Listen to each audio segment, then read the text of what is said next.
Hey everybody, it's Jen from Awaken Yoga here in Menor, and I wanted to give you your next chakra little psychological explanation that I've been trying to do about one a week for you guys. And hopefully some of this chakra psychology stuff can really help you during whatever you're going through right now. So, as I said before, if you have Wheels of Life, this is one of those really wonderful universal books that a lot of people have laying around their house that practice yoga. If you don't, it's no big deal. But Anna Day Judith wrote a beautiful book, and so did Carolyn Miss. Those are two great books that I recommend if you really enjoy the chakra psychology. So last time we visited the root chakra, Muladhara chakra, which is your first chakra. That was my first lecture on YouTube down here. Second lecture, we move up here. So if her knee wasn't there, you would probably see her right below her navel center, down low in the belly, in the pelvis areas where the second chakra lives. So second chakra rules your reproductive parts, your sacrum, your lower back, your hips, and essentially anything that's just below the navel center in those soft organs, you know, as far as intestinal, gastrointestinal stuff. So that's where we're headed. So if you think you have some dysfunction in that area, or you're feeling like you've had some shutdown in that area, whether it's been reproductively or you've had some dis-ease in that area, it could be because of some of the psychological components that we tend to store or have issues with dealing with. So get comfortable. We'll have a quick chat about chakra number 2, Svadhisthana chakra. So Svadhisthana chakra is within the element of water. Our first chakra was earth, and the big theme in our earth chakra was tribe or family, survival, and all the primitive ways that have kept us surviving as a cultural or human tribe, okay? So when we get to the second chakra, we start to graduate a little bit from the tribe. So if you think about it when you were a toddler, which is around the time that this chakra develops, a very young toddler, you learned one big word, right? And that was a very empowering word, which meant you were making a choice. And that word was no. So a lot of times when we are children, right? We learn no, but the adult's like, yes. And the child's like, no, yes, no, back and forth.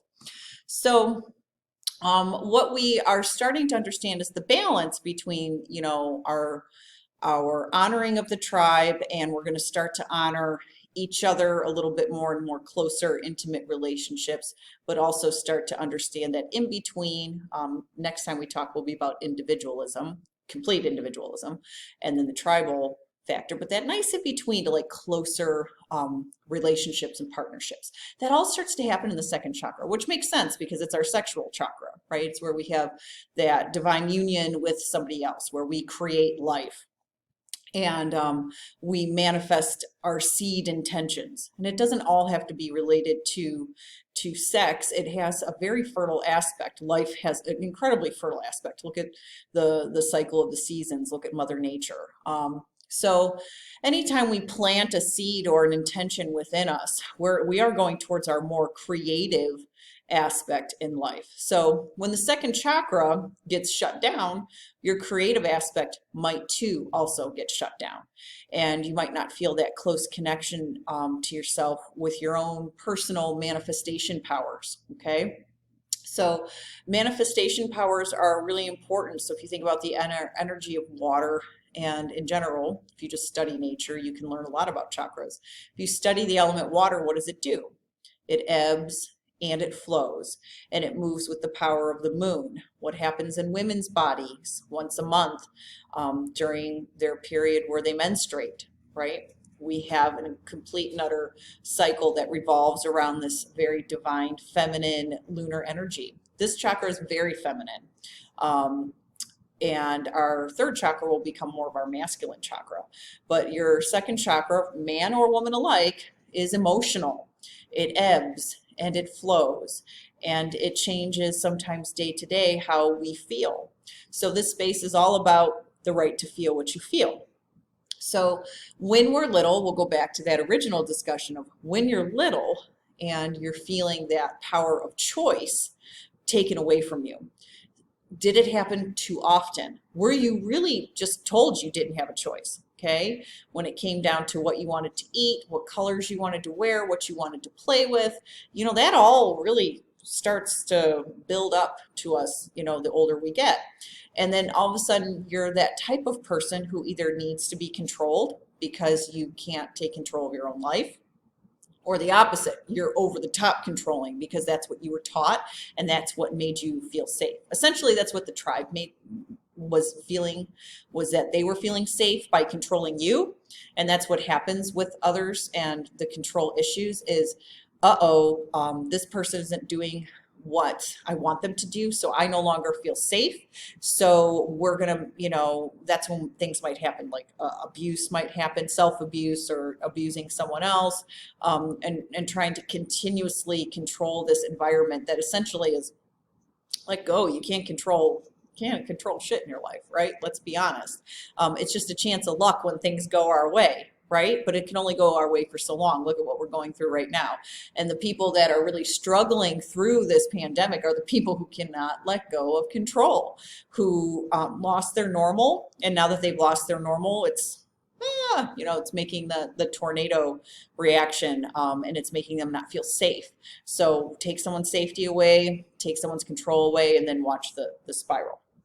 So with the aspect of control is a big part of the second chakra. I've learned by working one-on-one with a lot of my clients, as soon as we hit the second chakra, the big C word comes up. And I talked about it a little bit with the first chakra, but in the second chakra, it really, really comes up because it's feelings and emotions, choice. It's also connected to that sense of ethics that comes along with like how you manifest money in your life and how you manifest your own personal safekeeping, so to say. So the first chakra dealt with money and finances in its own way. The second chakra does it from more of an ethical standpoint. So are you really feeling connected to what you do for a living that brings the bacon home, so to say? Are you doing it morally and ethically properly? So if you think about the extreme, okay, people who, let's say, take advantage of the system to stay afloat, people who have to go on a downward spiral to manifest money, drug dealing, illegal practices, things like that, how that would really compress energetically your stature and how that would shut an area like this down, right? So you can think about that from that point. And then we have the creative juice and flow of the space. So a lot of the space is, since it's water and it's sexual and it's sensual, that sensuality is really a big part of this space. So sensuality has probably many different definitions for many different people.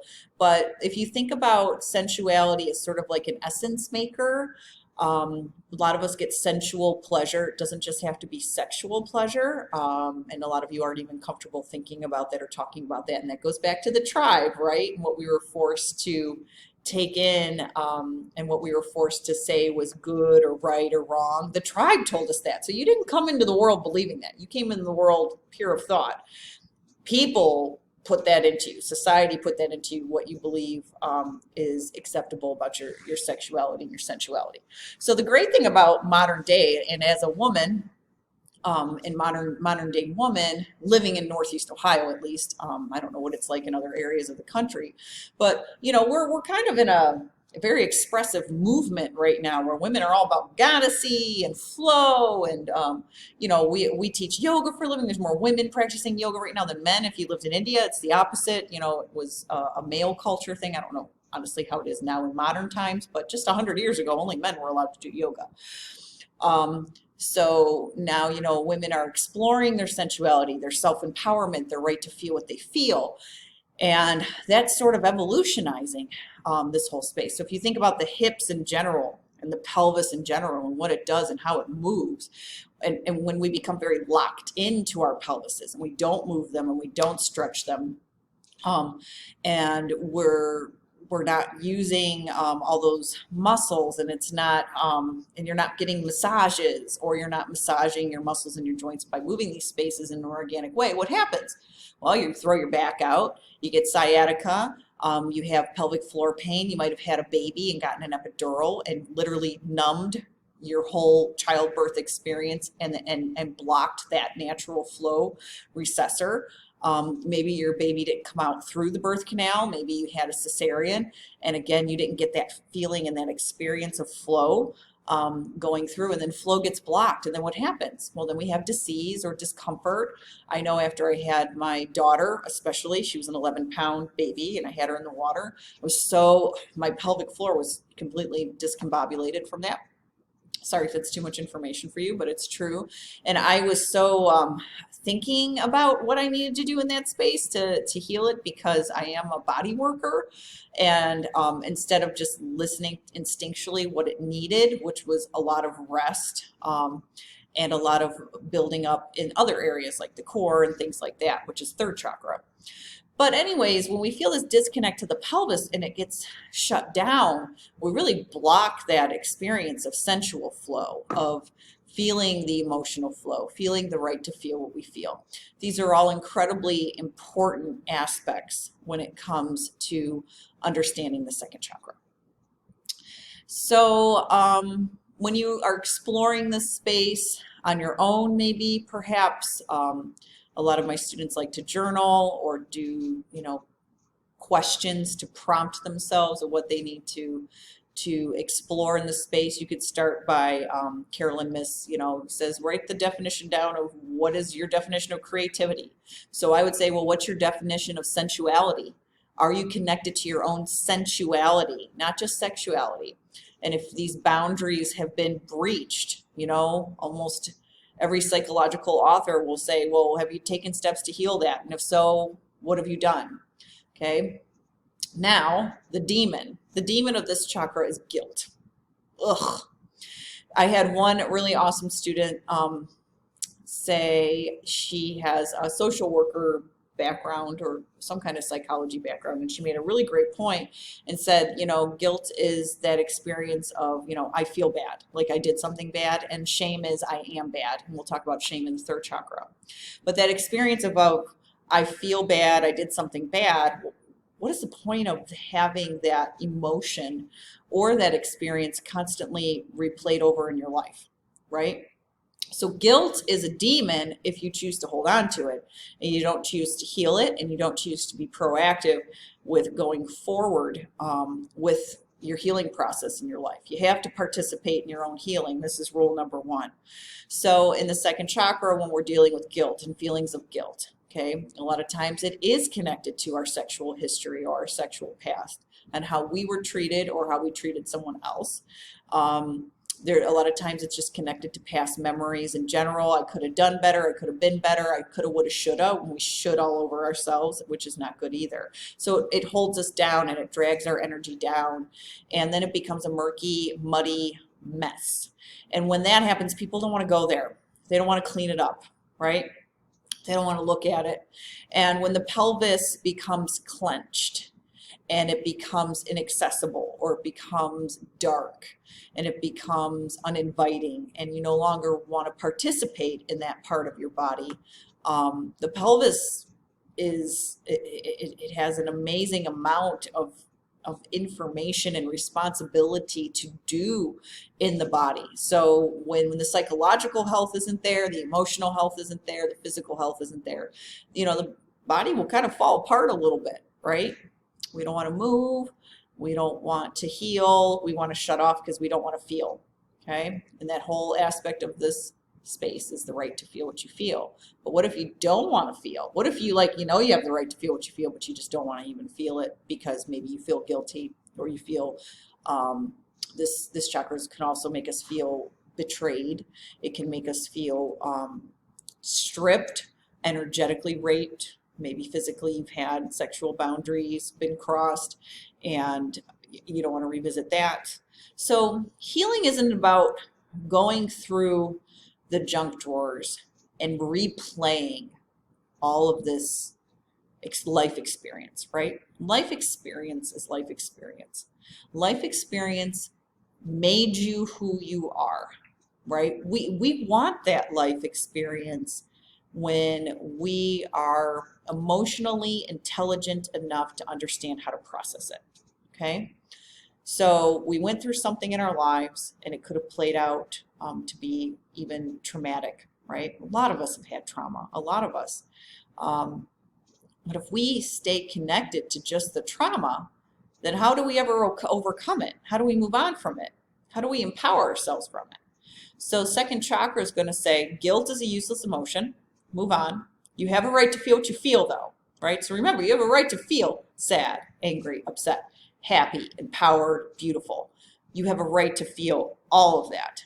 But if it's disempowering you, if it's dishonoring you, what's the point, right? So the only reason why we have stuff like that is to learn from it. Because remember, when you master these things in your life, when you master all of these fallacies, and when you have somebody in your life that's done you harm, they become your greatest teachers if you allow them to be, right? So the people who hurt you the most, or have taken advantage of you, or have caused some trauma, allow them to become the teacher, right? I know a lot of us think teacher is usually a 100% positive word. For me, it is. Teachers are 100% positive in a way, but not all of my teachers have treated me positively. Does that make sense? So there can be this division where you look upon this teacher as, right? You're really showing me something. You're holding a mirror up. You're showing me something. And now that I know this, I can process this and I can move on from it. So thank you. I'm grateful for that. And I think that's a big part of the healing process, is that we move and ebb through the various parts of our lives that are maybe a little hard to look at. And then we become grateful for them because it starts to bring us up to this point. I mean, that's really the ultimate healing, is that phase of acceptance, self-acceptance, and understanding you had a right to feel what you feel, and then giving yourself the power to move on, which comes in the next chakra and the next chakra and the next chakra.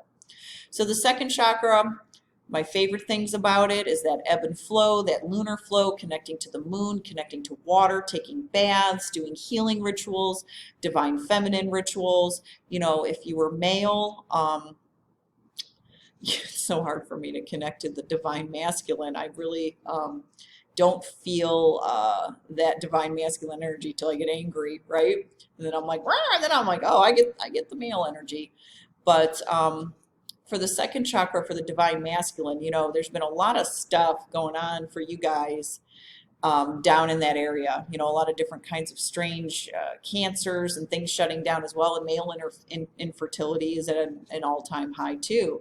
So we know for men, they don't feel they have a right to feel what they feel. And they might not even understand what that means in a lot of ways. Men are the chosen people of the tribe to have been made to believe that they're not allowed to be emotional. And then if you are emotional, well, then that's a connotation of your sexuality, or then you're a wimp, or you're a pussy, or whatever. So one of my favorite quotes that I got from a friend of mine a while back, he's a kirtan instructor in Colorado, and he said, when you're a man, don't be a pussy and don't be a dick. Be somewhere in between, right? And if your second chakra is good to go, and the divine masculine part of the second chakra is good to go, you will understand you have a right to feel what you feel.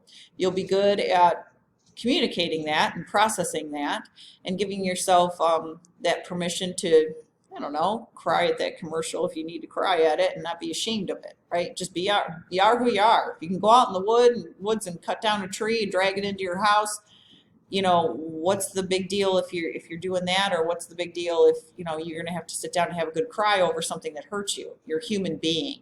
And we talked about that whole thing in the first chakra, the human being versus the human doing. And that will continue to play itself out as we progress through the chakras. So I hope you found some of this helpful to you today.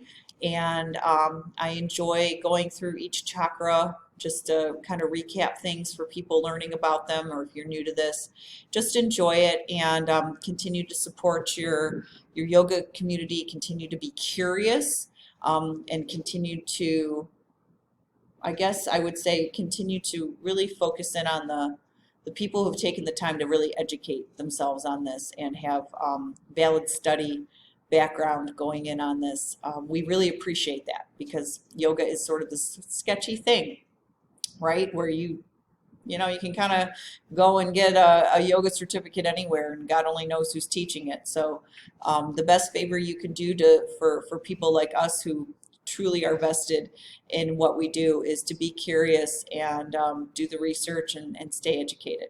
Okay, namaste.